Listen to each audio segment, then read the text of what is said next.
Oh, so you may not be able to answer this question. By the time I was 6 years old, I was pronounced dead 3 times. Wow. A robot called Dr. Roombato, who is a Roomba with a robot body put on top of him. That's fantastic. You arguably can get away with just about anything. So it's a really moral conundrum. If you can get away with anything, would you be a hero or would you be a villain? That's a great answer.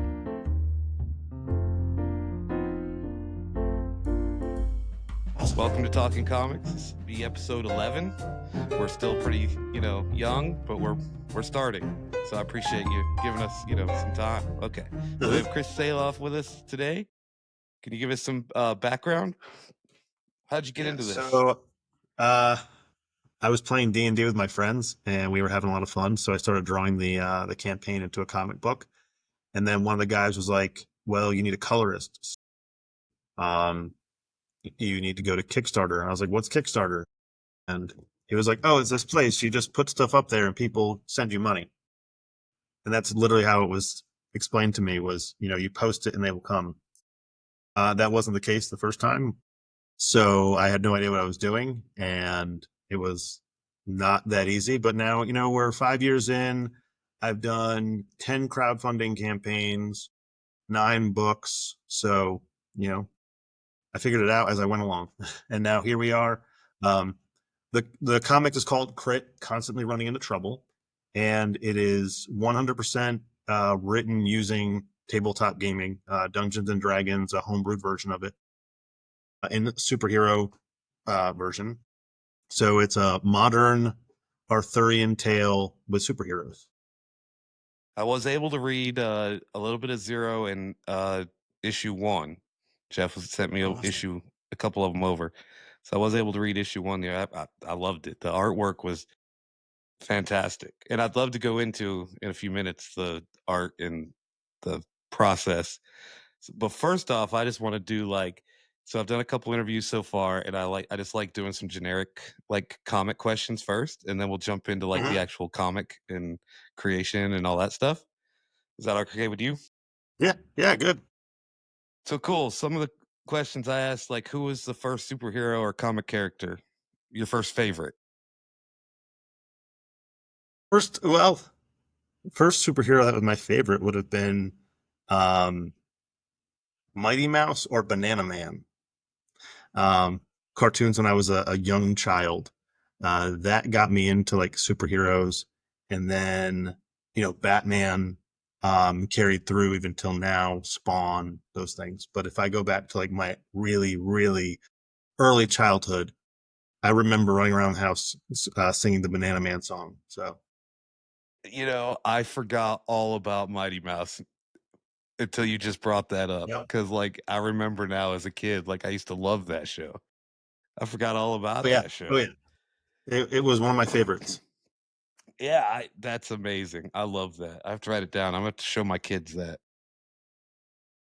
We just a real quick. I haven't really touched a comic book in 20, 25 years, and then back in December, my daughter discovered comic books. It was her 10th birthday. Our birthdays are 2 days apart in December, 19th and 21st. So I always take the days off, and we just go around and do fun stuff. We play D&D too. We play games. We do all this stuff. We found ourselves in a comic shop, game store, right? That had comics, and she saw Harley Quinn comics. She's like, "Can I get these?" And I'm like, "Absolutely," And yeah, the last 4 months, 5 months, we've gone crazy, but we've had so much fun with it. So I said, I forgot about the Mighty Mouse. I'm gonna have to show her those. That'll be amazing. Yeah, Mighty Mouse was my favorite when I was a kid. Right. Yeah, I forgot all about Mighty Mouse. I'm gonna have to. Yeah, I have to go back and look at that. So, what was the first comic book you ever read? Was there a Mighty Mouse comics? I don't think there No, was. I have a trade paperback of Teenage Mutant Ninja Turtles, the original Eastman Laird black and white Ninja Turtles. Yes, that's fantastic. I picked up the last Ronin series, the trade. Dude, that is really good.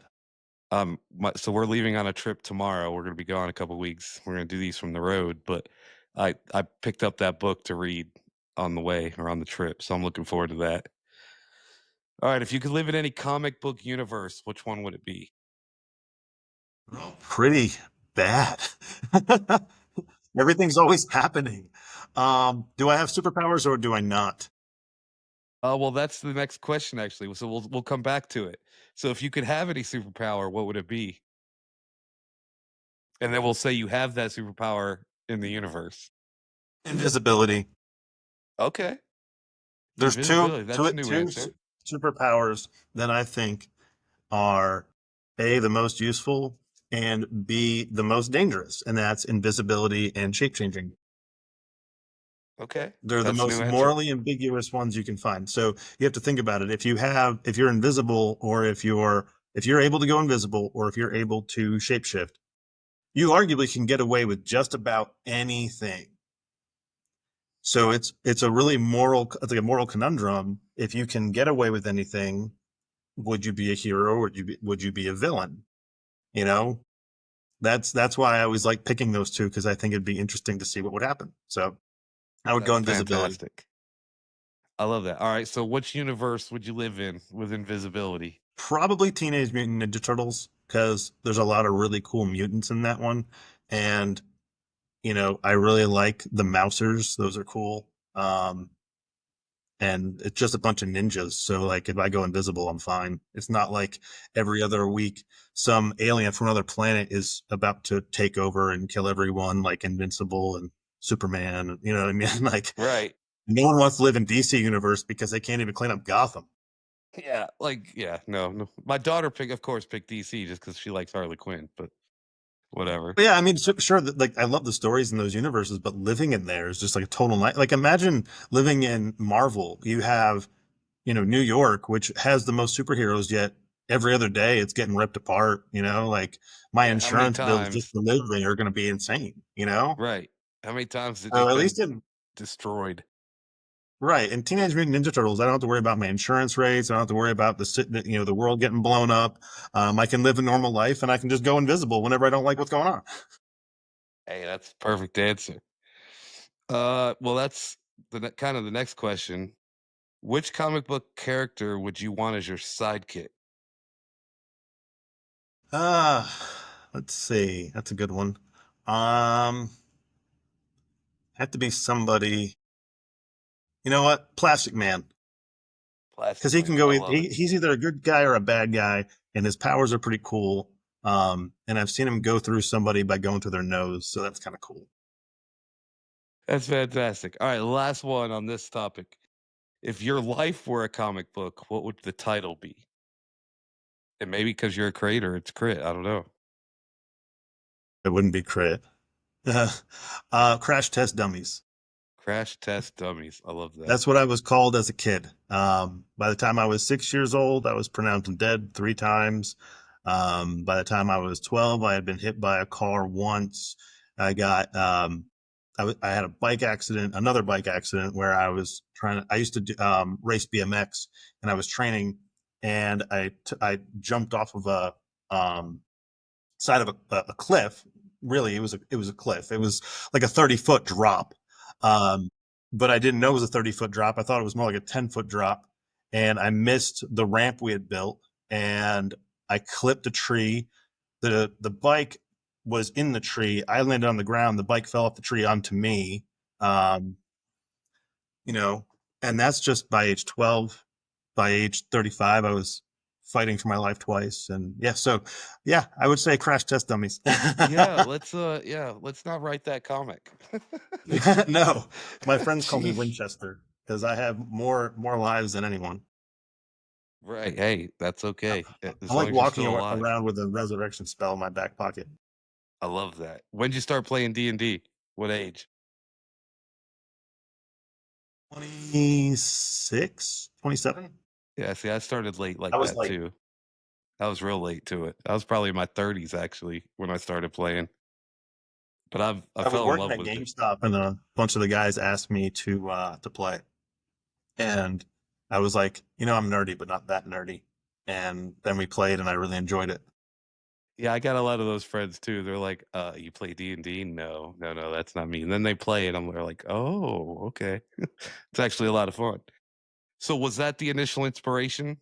from the comic book for the book, your comic? Well, we hadn't played D&D in about 10 years, and I had this idea for superhero D&D. Um, it was just it was a really simple idea, like we live in a world where nobody else has powers, so we just mishmashed all the classes together and built it around kind of like what kind of superpowers they'd want. And like I said, we played the first session and we laughed so hard for a month with some of the chaos that happened that I I just randomly started sketching some stuff. I was really bored, and it just turned into this. Like it wasn't really like I want to make a comic. It was, this was fun. I want to draw it. I want to draw more of it. Oh, I'm finished. And my wife at the time, who, my ex-wife and I are still friends. She's a phenomenal artist.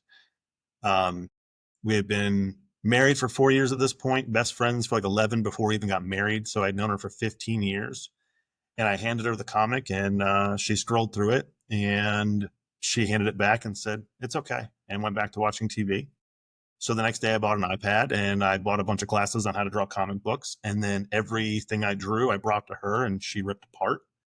And within about a year, I felt comfortable making a comic. So then it was more making the comic because I didn't like her response. And then it just was a snowball effect into where we're at now with almost 10 issues and a trade paperback and stuffed animals and action figures and foil covers and, just all the fun stuff that comes with making comic books. That's phenomenal. Yeah, so it's almost like a bet at that point, like, "All right, I'm gonna do this to get better." I don't like that response. I definitely get that one. Right. It was like my ego just took a big hit here because I thought it I'll was show great. you. I'll make good Yeah. comics. That's probably the point I'm at. I'm probably at the very beginning because I do a lot of graphic design work, but I don't, like, do the physically drawing part. Like, I create stuff and, images and stuff, but I don't draw very well. And I've attempted, and it's not good at all. So I'll get there one day. And it's a lot of work. Like, Yep. what is Practice the makes time perfect. frame? Like, how long does it take you to create a comic by yourself? Like, all the artwork? 100% by myself is 3,000 hours. I did the Wow. math. For Yeah. one book. For one book. That's That was issue crazy. 6. I did 100% by myself from the ground up. Now, was that coloring and everything? Yes. Everything. I lettered it. I colored it. I drew it. I did everything for that book, and it took me 3,000 hours. Um, I like to stick to just drawing, not coloring, just because it, coloring takes me longer than drawing. Right. And I mean, as far as issue 0 and 1 that I got to look at, the art's really good. It's the brightness of it. I don't know, just the shade or the brightness of the colors was just fantastic. Issue I'll have to one was the show I first is comic that I alright if ever I drew. show, like, a couple? Yeah, yeah. Issue 0, I didn't actually draw. A friend of mine drew that one. I drew issue 1 from the ground up, and I did most of the coloring in that too. So um, that was a like that was a fun book. But if you read issue 6 and 7, you're gonna see a big difference in the artwork, and the writing and everything. Like it's just, I'm very proud of where we've come from and where we're at. Yeah, well, I'm sure it gets better, right? You know, can't It can only get better. If can't not, then not I'm get doing something better. wrong. I don't Right, think I'd be at, right. you know 8 or 9 issues if I was doing it wrong. So I'm pretty proud of where we're at. Do you have any favorite, like, creators or artists that, influenced you? Or just kinda your On the image ex-wife? guys, so Todd McFarlane, Jim Lee, Rob Liefeld, all those guys. As a kid, just loved big muscles, big guns. Lots of action. I've always gotten into that. As far as comic books, you know, artist wise, I've always been obsessed with Boris Vallejo. His art style is amazing, which I'll never ever get that talented. That's like asking for a Lamborghini, you know. um, Right. but his I've always loved Boris Vallejo. Um, and yeah, like I said, as far as comic books, just the Image guys, I loved what they did, and they just kind of went out there and did it. And even now, they're still at it. So it speaks a lot to their talent. 100%. I started reading the Tales Deadly Tales of the Gunslinger Spawn, but out of the 30 books I'm, getting each month, like, or pulls, Mhm. that's by far my favorite. I'm loving that. Gunslinger Spawn is one of my favorites. I absolutely love Gunslinger. And then Medieval Spawn. Those are probably my two like top tier versions of Spawn. My favorite character in the series is Redeemer, though. I just love the whole Dark Angel aesthetic. Okay. I haven't met him yet. So I'm just reading the Deadly Tales of the Gunslinger. I haven't gotten any. I have issue 1 of the Gunslinger because I just re-released it for $1 like 2 weeks ago. And Mhm. then I did pick up they have a new Medieval Spawn that's issue 1 came out last month. That was pretty good. Yes. That was really good. D&D Spawn, like who doesn't like that, right? Right. Fantasy Exactly. Spawn. What's Yeah, the he's most been my favorite since challenging? I think Go most ahead. challenging Oh, part of okay, making a sorry. comic. Yeah, what's the most challenging thing or challenging panel you've worked on or Oh, page? What's the most challenging? I think every panel is a challenge. Um, I even with the talking heads panels, I like to do a lot of expressions. I'm a big expressions guy. Uh, I have friends that talk with their hands a lot, so you'll see Caliber always moving his hands when he's talking. Um, you know, Boulder wears sunglasses, so everything, all of his expressions are in his mouth. And Bones has a mask on the entire time, so how I express him is emojis. He sends emojis in a group chat. Um, I think that's like the hardest thing for me is to keep the storytelling, the visual aspect fresh because I don't want, I'm the artist of every book so far except for issue 0, and I don't want anything to get stale.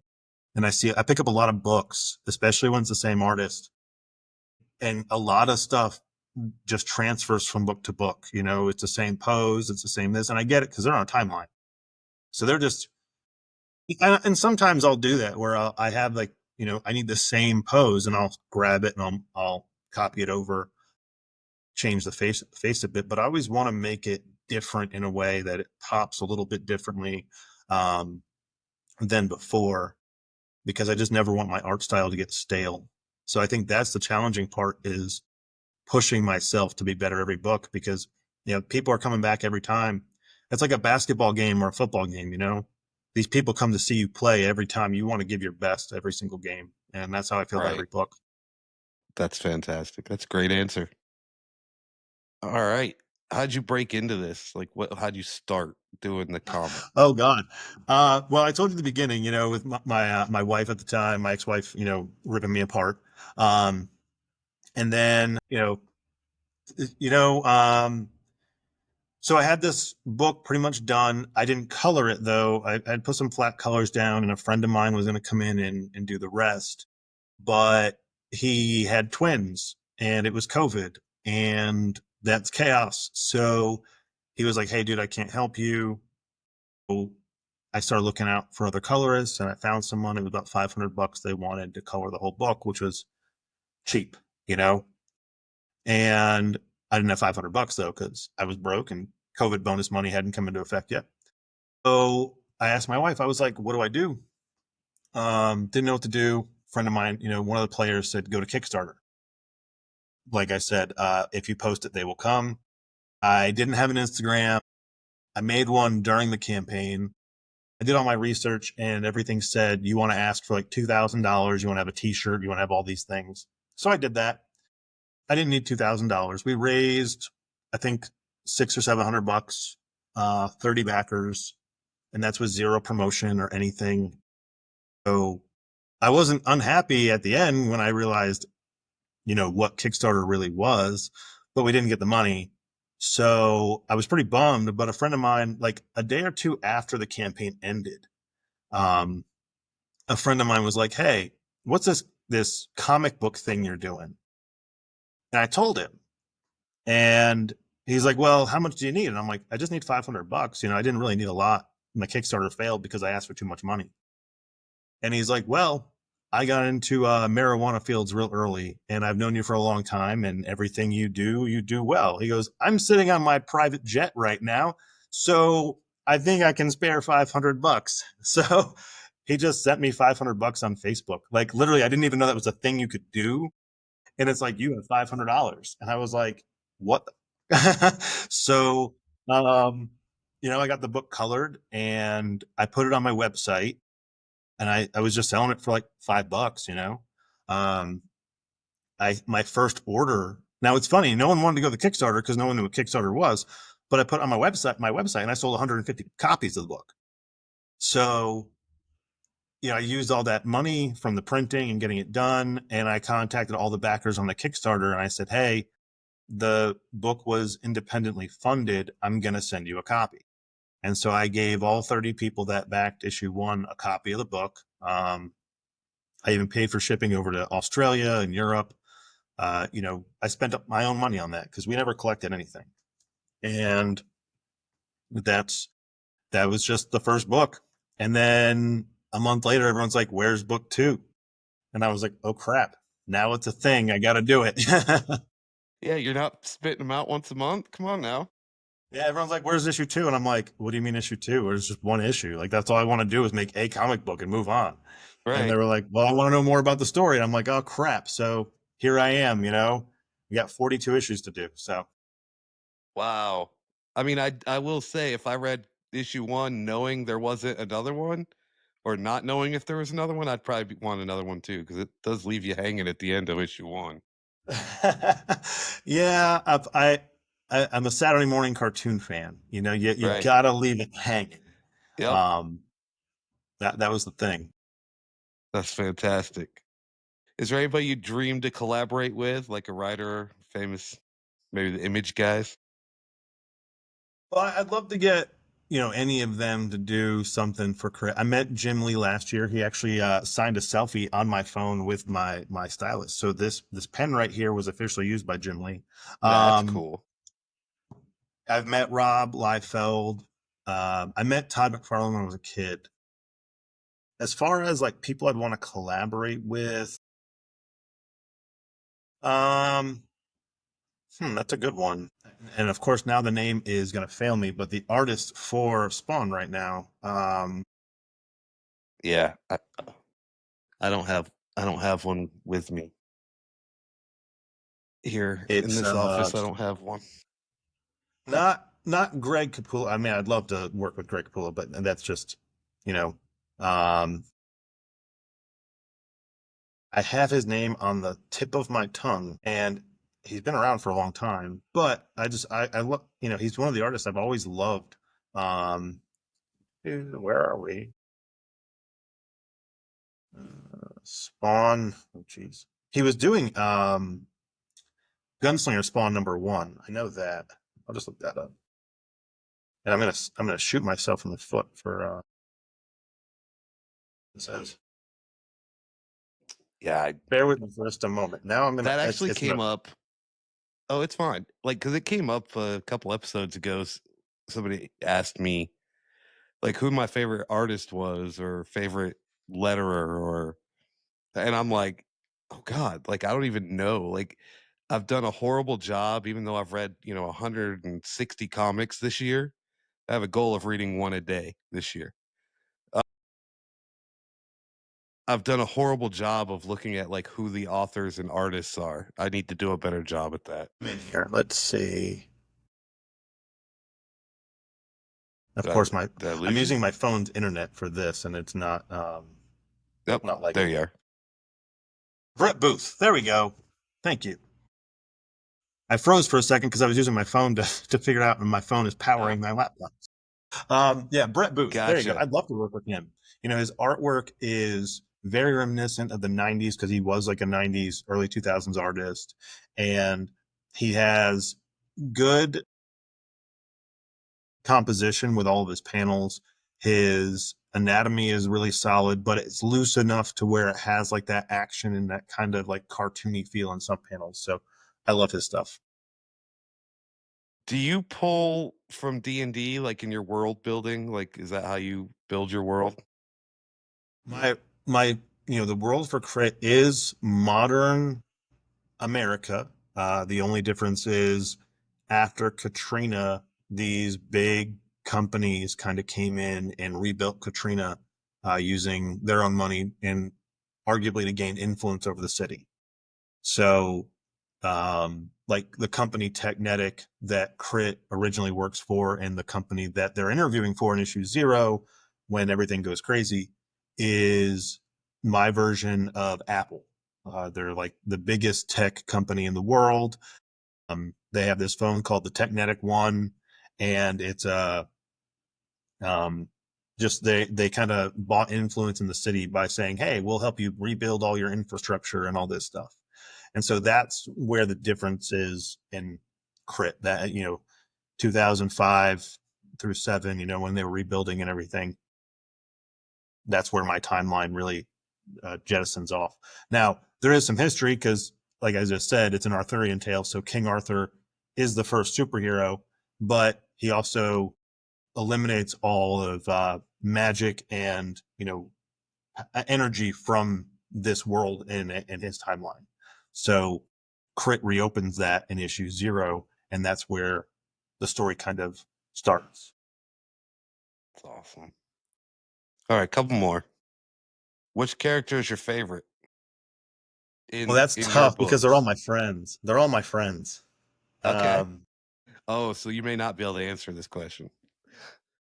Favorite is not one of my friends. It's Samedi the cat because he gets drunk, he smokes cigars, he talks a lot of trash, and it's fun to draw a talking cat that gets drunk and smokes cigars. And I did one of not my see favorite that coming panels. at Oh all. yeah, issue 2. The end of issue 1, he shows up. Issue Right. 2, you in the first couple panels, you see Spectre feeding him rum. He's just drinking rum. In Okay. issue 4, Samedi sits the day out because he's too drunk to do anything.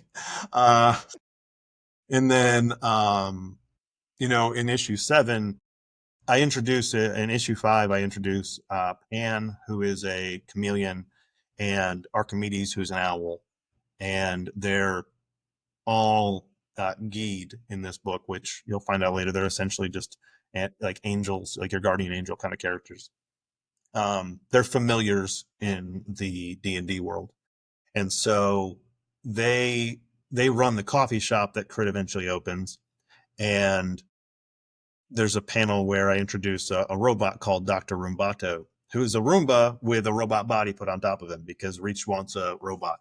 And he rolled really bad in games. So I told him, you successfully make the robot, but he's made out of a Roomba and some spare parts. Um, and, so he rolls up, and what's a cat's worst enemy is a freaking vacuum. So somebody has the ability to teleport, and this as soon as the robot vacuum shows up, the cat's like, I'm out. He just disappears, and he shows up at Spectre's feet, and he just lays into him with this monologue of how he hates vacuum cleaners and how they're the bane of his existence. um, and that might be one of my favorite panels I ever wrote, was right there with the cat complaining about the vacuum cleaner. That's awesome. So that's another question I didn't ask, but could have. Favorite panel. Alright, so what, or if you would share it, are there any, like, Easter eggs in your comics? Do you do any kind of thing like that? There's a ton. Okay, There's in issue 3, there's some little stuffed animals, and those are like I have little plushies that show up every once in a while, and they're characters from my friends' books. So they cool. don't exist in my universe, but that means that somewhere in pop culture they exist. Right. Um, they have a plushie, and Smart. I have I drop a lot of like small, subtle things throughout the series that some people may eventually pick up on. Like there's two characters that never physically interact. They don't shake hands. They don't do anything. And there's a very specific reason that you will find out much later on in the series that they've never interacted, because if they did, one of them would die. Um, Mm. and there's a reason why Caliber doesn't pet the cat either. He's Um, allergic to cats. no, actually, Maybe, I don't Spectre's know. allergic to cats. Okay. No, Samedi's a being of pure energy, and you find out as the series goes on that Caliber's special ability is he's immune to all magical energy, but he's not just immune; he cancels it out.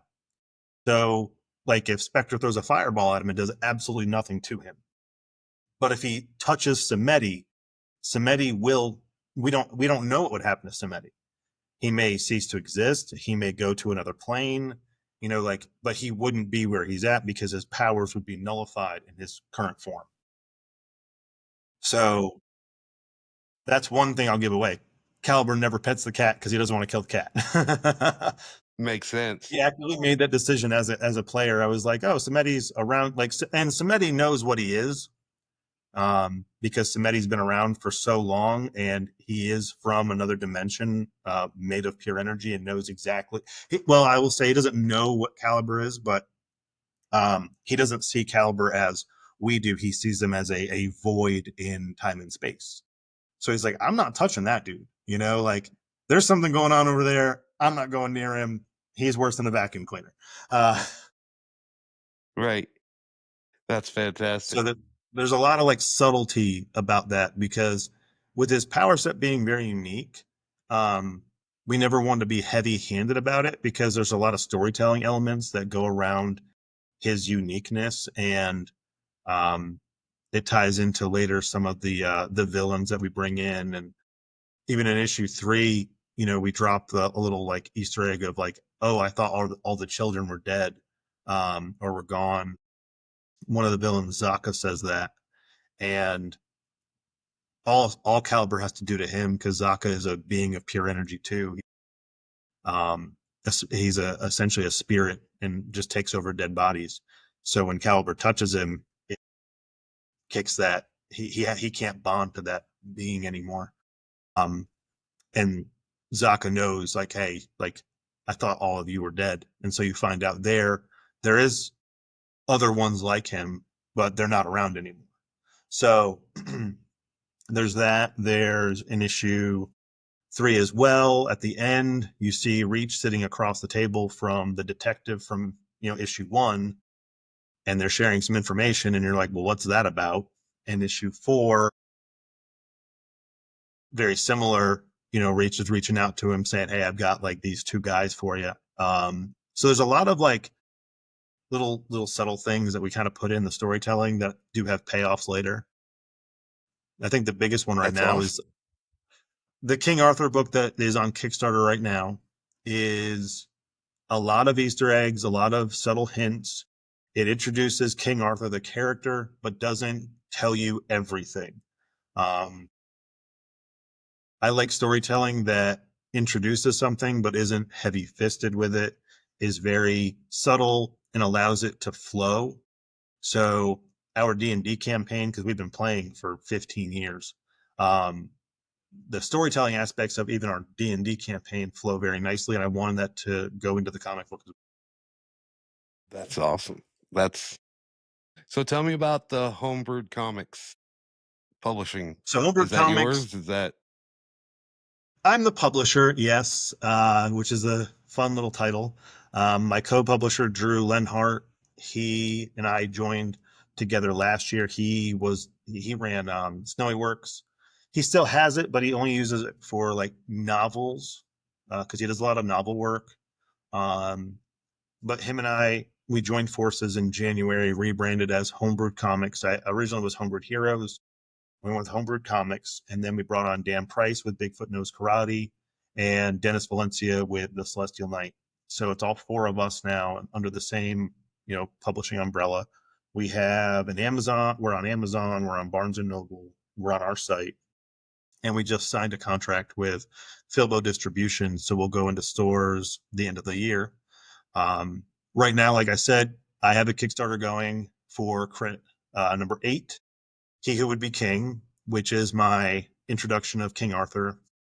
And then Dan has Bigfoot Knows Karate number 3 on Kickstarter as well. Both of them funded within 30 to 45 minutes. That's I think phenomenal. Dan's crushing it. He's like at 80 backers already. I think I just broke like 55 or 60 on Crit, and we're almost 200% funded on both campaigns. So it's going very well. And then we launch Celestial Knight versus Caspian Porter June 21st.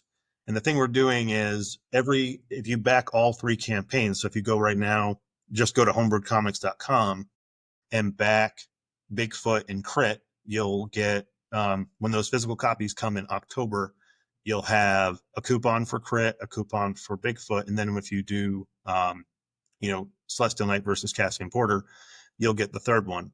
In October, when those books ship to you, because we're shipping all at the same time, you put those 3 codes together, go to our website, and you can fill out the form to get Homebrewed Zero, which is all individual content. So I'm doing a story about the animals running a coffee shop called Caffeinated Critters. Dan is doing a story about Bigfoot, but a side story. So it's all original content that will only be in that book. So that is like a network kind of like collect them all kind of thing that we're doing. And yeah, it's like, so definitely go and back all the Kickstarters so you All can get 3, those yeah, definitely. stories. Yeah. And we're very inexpensive as far as the price points. I think our base book starts off at like $8. Right. So you're not going to break the bank. No, not at all. And that's I was gonna ask about the Kickstarter, but you did a fabulous job. Taking I noticed on your site you had all 3 and they're all running kinda together, and that's Yep. phenomenal. You guys are doing fantastic work from what I can see. Tell me more about going into stores. What are you putting in the store? We're putting all of our books. So Okay. starting fourth quarter, I believe, I think the ship date is October. Crit number 1, Bigfoot number 1, and Caspian number 1 are going into retail. And then every month we have another book. So I think it's because I have the most issues. I believe I'm going second. We have a lineup that we've submitted. I don't have it in front of me because clearly I'm not in my No normal worries. office. I'm at work. But I believe October is the 3 number 1s. November is Crit number 2. December, I believe, is Caspian number 2, and then we do Bigfoot number 2. Um, and then we get into Celestial Knight, and we have some other titles in there as well. I believe we have Grit Grimstone in there and a few other books that we're going to release into retail. So Awesome. we And who's it have going through? Like when the stores are gonna order? Philbo Because I'm gonna tell my Distribution. local store. Yeah, what's the Yep, distribution? it's Philbo Distribution, and you can go to, let me pull that up real quick. Stores can sign up by going to, let me go to his Facebook page. He has a lot of retailers already signed up on this. Sweet. He's been promoting. Give me 1 second just to find the website. So it is, he just posted the other day. And I'll add it to the show notes and stuff. Say it's philbodistribution.com. But before I speak too soon, I just want to check. I'll just go to my website real quick. Is it on your site? Yep, it's philbodistribution.com.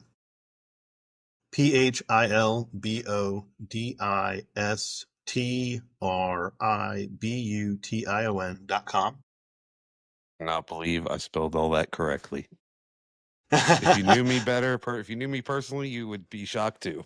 That's perfect. Yeah, he's got the catalog. So if you sign up on the website, have a retailer sign up, he has the catalog on there. Zenoscope's on there. He's got no. Counterpoint Comics is on there. Um, he's got Bill Tucci is on there. So he's got some big names that have signed up. That's awesome. Congrats. That's going to be so you're going to be on like League of Comic Geeks and all those like Key Collector and I'm hoping, Okay. yeah, let's just hope our books sell really well because we've got some awesome covers and I think we have good stories. So, Absolutely. I'll definitely add them to my pull list. Is there anything that I didn't ask you that you wanna share? Like, open floor, anything you wanna talk about? you asked me a lot of good questions, stuff I've never had to answer before. Well, Um, I'm trying. I mean, I'm new at this, so, I mean, I'm trying. I'm trying to take it seriously, right? Like, I don't wanna just be like, "Oh, I don't know what to ask you." Like, no, no, what no, color this was shirt?" great. This was really good. So, I thank don't you. think you missed anything. I'll be honest. This Okay. was a really good interview, so thank you. Like I said, I do a lot of them too, and you asked me some I've never answered, and I've done 100 or more interviews, so this was great. No, thank you for that. Wow. So I appreciate, you giving me the time and giving me that feedback that it was good. So that makes me feel good that I'm doing the right stuff. So I Yeah, keep appreciate it. at it, man, and Awesome. Hey, well, I really appreciate it. thank you so much.